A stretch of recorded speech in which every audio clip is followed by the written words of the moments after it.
So grab your mugs and take a seat because it's time to spill the tea. But don't worry, we're serving it with a side of wisdom. From pop culture drama to life lessons you didn't know you needed, we're diving deep into the juiciest topics with a self-help twist, of course. So are you ready to sip and reflect?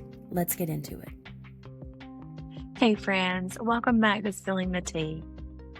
This part of our podcast is where we mix a little pop culture with a lot of perspective. I'm Ashley, your Taurus host, who believes in seasonal playlists, cozy chaos, and binge-watching with intention. Today, we're diving into something a little lighter, but still layered, just like the best TV shows. This episode is your summer binge guide. What's new, what's coming back, and what you might want to queue up next time you're curled up with a cold drink and zero plans. So, whether you're watching for the plots or you just need something playing in the background, let's spill a little streaming tea. Okay, let's start with what I'm most excited about. Season 4 of The Bear is finally here. If you know, you know. If you don't, please fix that. All 10 episodes have dropped on Hulu and FX. So here's the gist. The show follows Carmi, a fine dining chef who returns home to his late brother's sandwich shop in Chicago.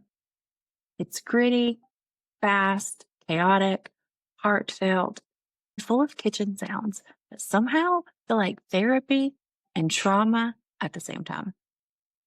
Season 4 premiered yesterday, June 25th, and Carmi and his crew are still in that electrifying, all-consuming kitchen world in Chicago, balancing perfectionism with grief and a brave new dream of a fine dining restaurant.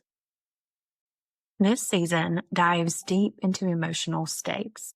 Carmi wrestles with emotional detachment, burnout, and letting go of what he can't control. Sydney steps into more leadership while some of the side characters get their shine. We're even going to see a surprise cameo from Jamie Lee Curtis. And Jeremy Allen White is still crushing it as Carmi, delivering intensity and messy vulnerability with every line. Chef's kiss on that charm. If you've ever felt overworked, undercelebrated, or held together by caffeine and hope, this show's for you. Now, I'll be honest, I've never watched Squid Game. I know. But I do know that season 2 is one of the most anticipated returns of the year. It's bringing back some familiar faces, and it's diving deeper into the twisted world of high-stakes survival games, the kind where debt meets desperation, and the rules are made to be broken. It's intense, it's violent, it's deeply metaphorical. Think reality TV meets late-stage capitalism meets your worst group project, but deadly.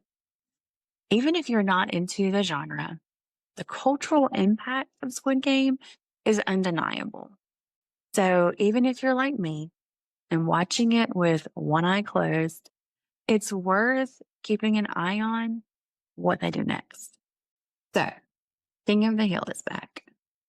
Yeah, the propane-powered animated classic is getting a modern revival, courtesy of Hulu. Now, I've never been a huge King of the Hill fan. This is more Matthew's speed than mine. It always felt more like background noise at someone else's house or even in my house while I'm doing something else. But I can respect it. The revival brings the same dry humor and small town commentary, now updated for a slightly more chaotic 2025. This reboot could be a fun dose of nostalgia or new comfort if you like your comedy low-key, slow burn, and more about vibes than punchlines.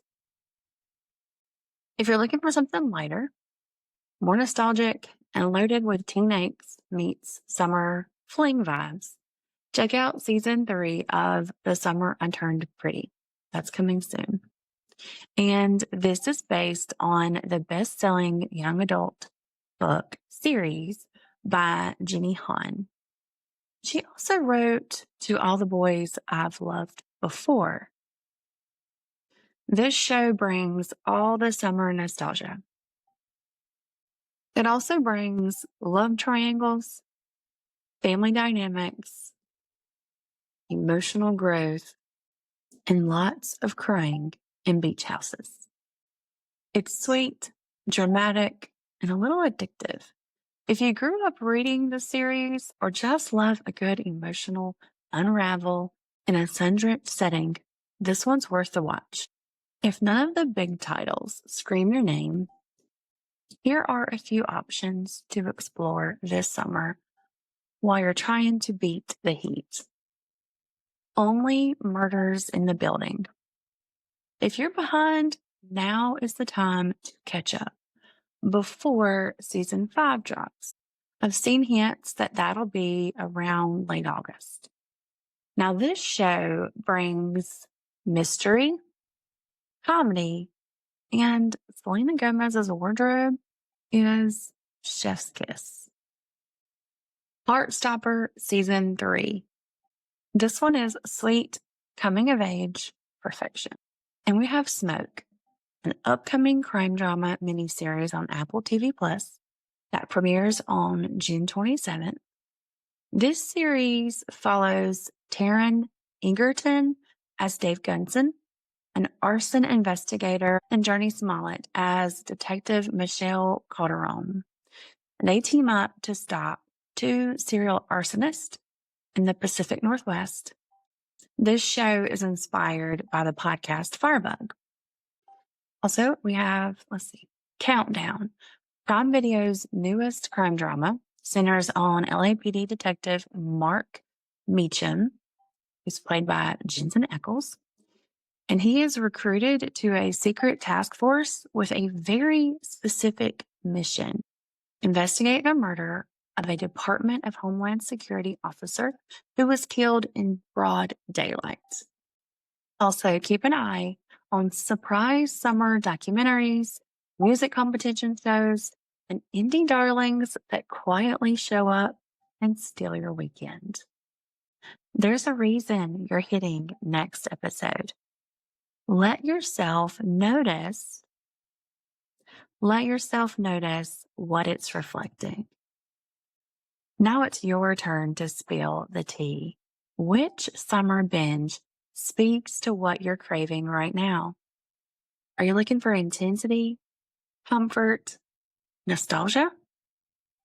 What does your choice reveal about your mood, your needs, or your season of self? There's a reason you're hitting next episode. Let yourself notice what it's reflecting. Whether you're a Squid Game superfan, a Bear girly, or still trying to finish that show everyone talked about like 3 years ago, you are welcome here. Until next time, stay hydrated, stay cool, stay curious, and maybe don't watch The Bear on an empty stomach.